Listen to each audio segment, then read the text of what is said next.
Hi, Adele here. How do you know when it's the right time to do something? You know, this is something that a lot of people on the spiritual and personal development path ask me a lot. And I just had a client ask me this question, and it was so interesting that I wanted to share with you how this conversation unfolded. And it may be useful for you as you sit with decisions, or maybe it's trying to decide whether something's for you, what, if, when to do it. And a lot of times people get really caught up in knowing when the right time is to do something. So let me tell you about my client. I'll call her Mary. So Mary came in and she told me that she was feeling really down, really depressed. And I was curious as to why. And she said that, well, of some of the things that she was dealing with, she was going in for some major surgery. And as a result of having to go through the surgery and the post-op process, she would need a lot of help. She would need a lot of ongoing care as she recovered from her surgery. And she said that the three people closest to her all had expressed misgivings about whether it was the right time for her to have this surgery because they couldn't be there for her. So, one had to travel abroad, another one was taking a class, and the net result had my client feeling a little bit depressed. She said, I don't know if this is a sign. I don't know if this is an omen, spiritually, that I'm not supposed to have my surgery right now. And that question was really haunting her. And one of her friends even said, maybe this is a sign, given that I can't be here, could you delay your surgery a bit? Another one had said, if you could push it off 2 more weeks, I could be here for you. So, in sitting with this, I asked her, what do you mean by the right time? And she said, well, I think it's a sign, it's an omen that I shouldn't go ahead with this right now. And I said, how much pain are you in? And she's going in for some major shoulder surgery. And she said, Adele, it's unbearable. And I said, do you think that the divine plan or the God of your understanding, whoever you talk to, do you think God would want you to suffer longer with this level of pain? And she said, no. And I said, okay, so are we in agreement that God wants you to have this surgery sooner than later? And she said, yes. Okay, so we have determined that this surgery needs to happen, and it needs to happen fairly soon. And she said, yes. And as we dug around in there, she said, it came to be that she said that over the years, she has given so much help to these 3 friends that, in fact, she has often dropped what she needed to do for herself to help her friends when they needed her. That she felt like when she needed help, they weren't there for her. Can you feel into this? Perhaps you're someone who has given and given, maybe overgiven, to help people that you love. And then when you need something, somehow they're not there. And she told me she was feeling very disappointed. I said, who or what are you disappointed in? Are you disappointed in these 3 friends, these individuals? Or are you disappointed in the situation at large? And she said, well, at top of mind, it was her 3 friends. Because she said if the roles were reversed, she would be there for them. And I said, okay, so if you could look back in your history, can you think of times when you have given, that maybe you have overgiven to the point where you have given more than was comfortable for you to help somebody else? You've given at your own expense to help someone else. And she said, yes, my whole life has been like that. Okay, And I said, is it possible that these three friends who love you, they are your best friends, is it possible that they are giving from a healthy place? One had to go abroad. She'll be back in 2 weeks. She'll be, giving. Another one had to take an exam. There were things going on with her three best friends that all left them unable to immediately be for Mary after her surgery. And I said, is it possible that these three friends are giving from a healthy place? That they are not giving past a point that, they can't take their exam for some licensing requirement, or this trip to some country has been planned for a long time. And she said, yes. Okay, so we've determined that you need to have this surgery. And in fact, it's a little bit like having a baby. If you're asking, is this the right time? Can we not agree? There's usually not the right time, according to humanoids, for almost anything in life. There's never a right time, a perfect time, to have a baby. If that baby's going to come at 3 a.m, it's going to happen. Or, we would love that this baby come at 10 a.m. Like some of her friends were saying, could you delay this surgery 2 weeks? I'm like, you've just told me you cannot survive this level of pain another day. This baby needs to be born now. So that's the right time. There's never a right time to start a diet, is there? Now, people might say, well, it's not the right time yet. I'm waiting for the right time. But really, all we've got at any moment is right now. Life happens right now.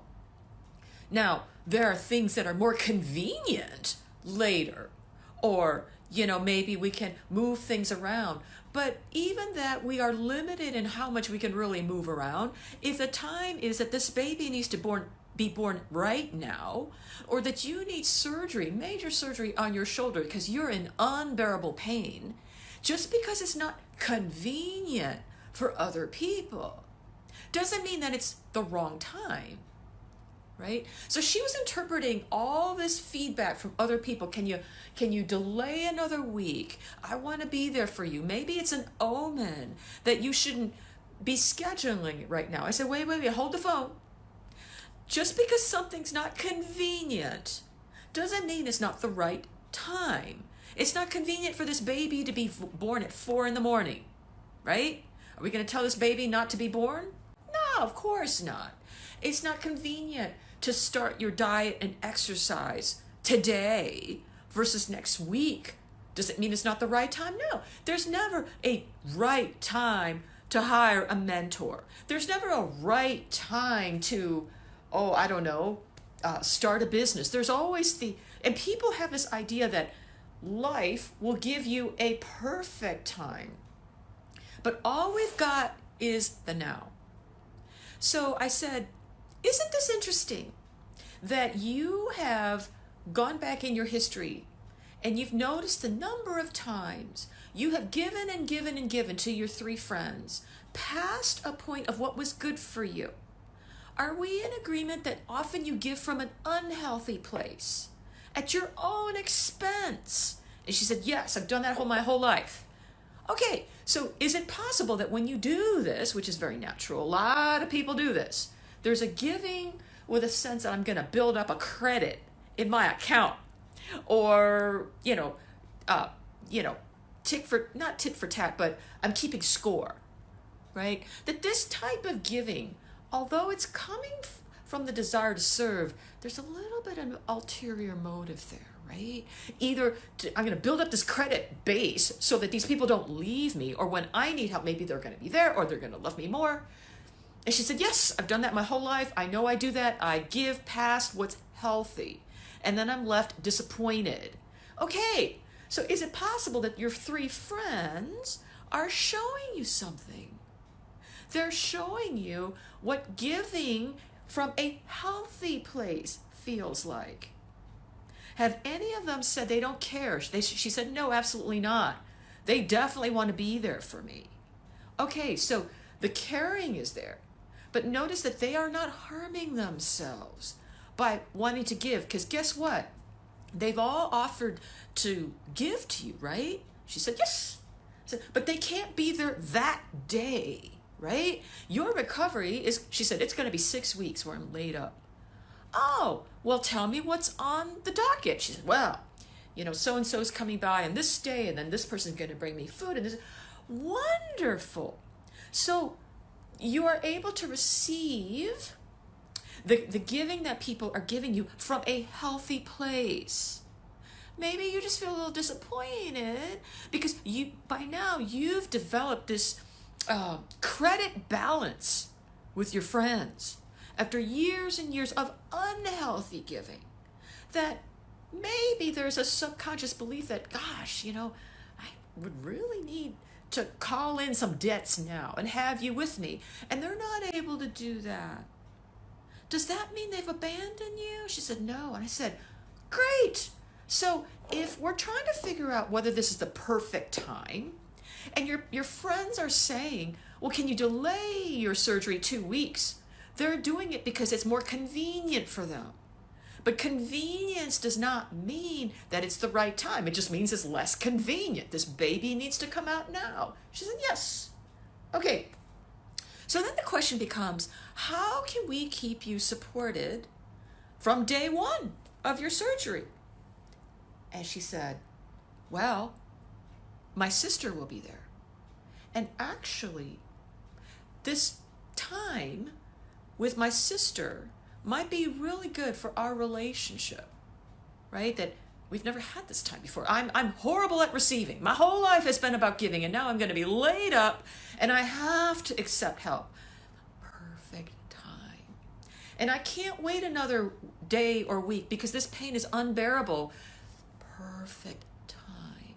And I'm now seeing that my friends are giving from a healthy place. They are actually demonstrating for me what healthy giving feels like. Perfect timing, right? And so she was starting to see that what she thought was the wrong time to have surgery was due to a lot of other things overlaid, that because it wasn't convenient, because people couldn't be there for her, because someone was saying, well, maybe this is a sign you need to reschedule so I can be there for you.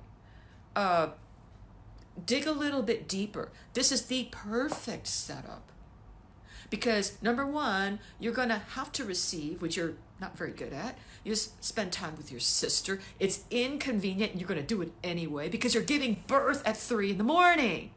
Do you think that, if a baby wants to be born, can we tell this baby, wait till 10 a.m. when the doctor comes in? Or if Dr. A is on shift and let's say your regular doctor can't be there at 10 in the morning, and you give birth at 3 in the morning, and Dr. B does it. Does that mean Dr. A cares less?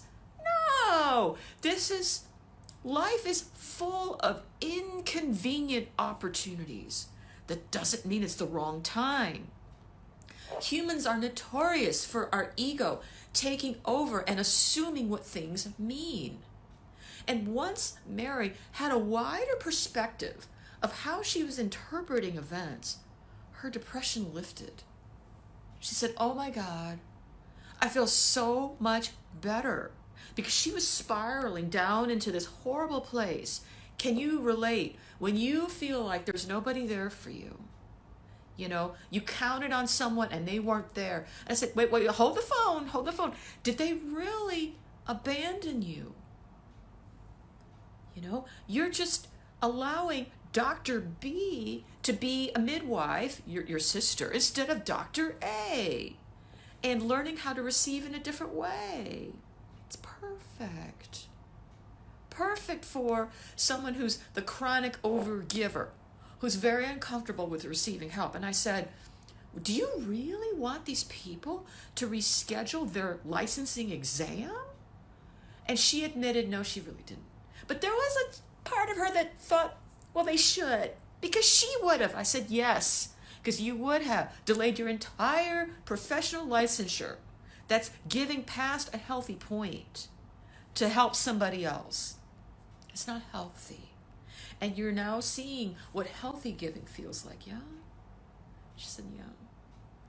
So I share this with you if you notice you're a chronic giver, or you're having trouble receiving, or if you're wondering, is this the right time?